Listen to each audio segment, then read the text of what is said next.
সেই ফিলিস্তিন ওমর রাদিয়াল্লাহু তাআলা আনহুর যুগেও ফিলিস্তিন খ্রিস্টানদের দখলে ছিল। ফিলিস্তিন খ্রিস্টানদের দখলে ছিল। ওমর রাদিয়াল্লাহু তাআলা আনহু বার্তা পাঠালেন খ্রিস্টানদের কাছে, খ্রিস্টানদের পোপদের কাছে বার্তা পাঠালেন যে যদি তোমরা বাইতুল আকসাকে, এই ফিলিস্তিনের বাইতুল আকসাকে মুসলমানদের দখলে না দাও, মুসলমানদের কাছে না ছেড়ে দাও, তাহলে এই বাইতুল আকসার জন্য আমরা মুসলমান তোমাদের বিরুদ্ধে যুদ্ধ ঘোষণা করব। বাইতুল আকসা, বাইতুল আকসায় ওমর রাদিয়াল্লাহু তাআলা আনহুর বার্তা নিয়ে, তার দেওয়া চিঠি নিয়ে পৌঁছে গেলেন সাহাবায়ে কেরাম খ্রিস্টানদের প্রধানদের কাছে। ওমর রাদিয়াল্লাহু তাআলা আনহুর চিঠি পেশ করলেন। খ্রিস্টানদের প্রধান বলতেছেন, দেখি তো তোমাদের ওমরকে আমরা একটু দেখতে চাই, তার সঙ্গে সরাসরি আমরা সাক্ষাৎ করতে চাই। ওমরকে আমাদের এখানে আসতে বলো, তারপরে আমরা যুদ্ধ করব নাকি সরাসরিতে মুসলমানদের হাতেই বাইতুল আকসাকে দিয়ে দিব, এটা আমাদের বিষয়, পরে দেখার বিষয়, আগে ওমরকে আসতে বলো। ওমর রাদিয়াল্লাহু তাআলা আনহু এই খবর পাইলেন, তার গোলামকে বলতেছে, গোলাম, বাইতুল আকসার দীর্ঘ পথ অতিক্রম করতে হবে, এই জন্য তুমি কিছু খাবার নাও এবং সঙ্গে একটা উট নাও, চলো আমরা বাইতুল আকসার দিকে রওনা দিয়ে দিই। গোলাম তখন কিছু খাবার সঙ্গে নিয়ে একটা উটকে সঙ্গে নিয়ে হযরত ওমর রাদিয়াল্লাহু তাআলা আনহু এবং গোলাম রওনা দিয়েছেন। গোলাম উটের রশি ধরে ধরে টানতেছেন, আর অর্ধ জাহানের বাদশাহ হযরত ওমর রাদিয়াল্লাহু তাআলা আনহু উটের উপরে বসা। বলেন না সুবহানাল্লাহ? এটাই তো নিয়ম, ঠিক কিনা বলেন? যে গোলাম উটের রশি ধরে টানবে, গোলাম ড্রাইভারি করবে, আর উনি গাড়িতে বসে থাকবে, এটাই তো নিয়ম। অর্ধ জাহানের বাদশাহ হযরত ওমর রাদিয়াল্লাহু তাআলা আনহু অর্ধ জাহানের বাদশাহ হওয়ার পরেও প্রতিমধ্যে উট থেকে নেমে পড়েছেন, লাফ দিয়ে নেমেছেন। গোলামকে বলতেছে, ও গোলাম, আমি অনেকটা পথ উটের উপরে চড়ে চড়ে অতিক্রম করেছি, তুমি এখন উটের উপরে চড়ে বসো, আর আমি ওমর উটের রশি ধরে ধরে কিছু পথ অতিক্রম করি। সুবহানাল্লাহ বলেন না? কি বলতেছেন? অর্ধ জাহানের বাদশাহ হযরত ওমর বলতেছেন, গোলাম, উটের উপরে তুমি এখন বসো, আর আমি ওমর কিছু পথ উটের রশি ধরে ধরে টানিয়ে নিয়ে যায়। বলেন না সুবহানাল্লাহ? আমাদের ইউনিয়নের চেয়ারম্যান মেম্বারকে এমন কথা বলবেন? এমন কথা বলবে যে তুমি অনেকক্ষণ গাড়ি চালাইছো, এখন আমি গাড়ি চালাই, তুমি একটু রেস্ট করো, এমন কথা বলে? গোলাম পাইলে হয়েছে, তো কাম হয়ে গেছে। যদি ক্ষমতার চেয়ার পায়, তার সঙ্গে আর কে পারে? এমনটাই তো হয়, ঠিক কিনা বলে? উপজেলা চেয়ারম্যান বলে, যে ক্ষমতা পায়, যে ক্ষমতাই হোক, তারে আর কে ধরে? তার পা তখন আকাশে ওড়ে, ঠিক কিনা বলে? তখন একে ধরবো, ওকে মারবো, ওর গলা ধরবো, ওর বয়ানটা বন্ধ করবো, বেশি কথা কস না, তোর কিন্তু সাইজ করবো, এমন কথা বলে কি বলে না? এসো খেলা হবে, এমন কথা বলে কি বলে না? ক্ষমতার বলে সামান্য এ ভূখণ্ডের ক্ষমতা পাওয়ার পরে, আমি কোরআনের কথাগুলোই বলতেছি, হক কথাগুলোই বলার চেষ্টা করতেছি।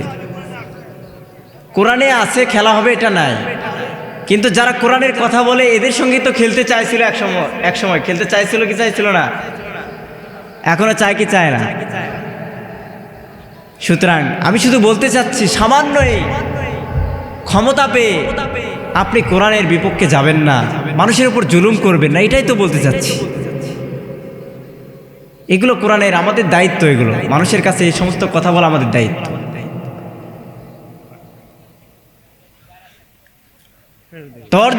অর্ধজাহানের বাদশা হযরত ওমর অর্ধজাহানের বাদশা হওয়ার পরেও গোলামকে বলতেছে, গোলাম তুমি উটের উপরে এখন চড়ে বসো, আমি কিছু পথ উটের রশি ধরে নিয়ে যাই। গোলাম বলতেছে, মুনিব আপনি অর্ধজাহানের বাদশা হযরত ওমর, শুধু তাই নয় আল্লাহ তাআলার শ্রেষ্ঠ বন্ধু, আল্লাহর বন্ধু হাবিবুল্লাহ মুহাম্মাদুর রাসূলুল্লাহ মুহাম্মাদুর রাসূলুল্লাহ সাল্লাল্লাহু আলাইহি সাল্লামের শ্বশুর আপনি, এবং আল্লাহর বন্ধু দ্বিতীয় খলিফা, আপনার মর্যাদা তো অনেক। আপনি যদি উটের রশি ধরে ধরে টানে আর আমি গোলাম যদি উটের উপরে বসে থাকি, তাহলে এইটা আল্লাহর দরবারে তো আমাকে কাঠগড়ায় দাঁড়াইতে পারে, আর লোকে কি বলবে, এমনটা গোলামের মধ্যে প্রশ্ন জাগছে, জাগাত কথা না?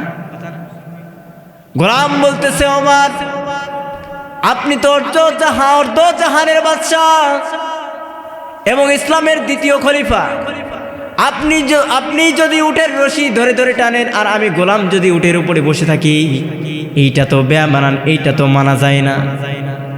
ওমর রাদিয়াল্লাহু তাআলা আনহুর মধ্যে কেমন তাকওয়া ছিল, কেমন খোদাভীরু ছিল, কেমন পরিপূর্ণ মুসলমান, একটু মনোযোগ দিয়ে শুনবেন, একটু বোঝার চেষ্টা করবেন। কেমন তাকওয়া থাকার কারণে ওমর রাদিয়াল্লাহু তাআলা আনহু গোলামের উত্তরে বলতেছেন, হে গোলাম, রব্বুল আলামিন কাল কিয়ামতের দিন মালিক ইয়াউমিদ্দিন, বিচার দিনের মালিক যদি বিচারের দিনে আমাকে প্রশ্ন করে বসে, হে ওমর তোমাকে অর্ধজাহানের বাদশাহী দিয়েছিলাম, তাই বলে কি তুমি তোমার গোলামকে দিয়ে তোমার উটের রশি ধরে ধরে টানিয়েছো, এই ক্ষমতা কি তোমাকে দিয়েছিলাম? হে গোলাম, রব্বুল আলামিন যদি আমাকে সেই প্রশ্নটা করে বসে, আমি সেদিন ওমর কি উত্তর দিব? সুবহানাল্লাহ বলার দরকার আছে না?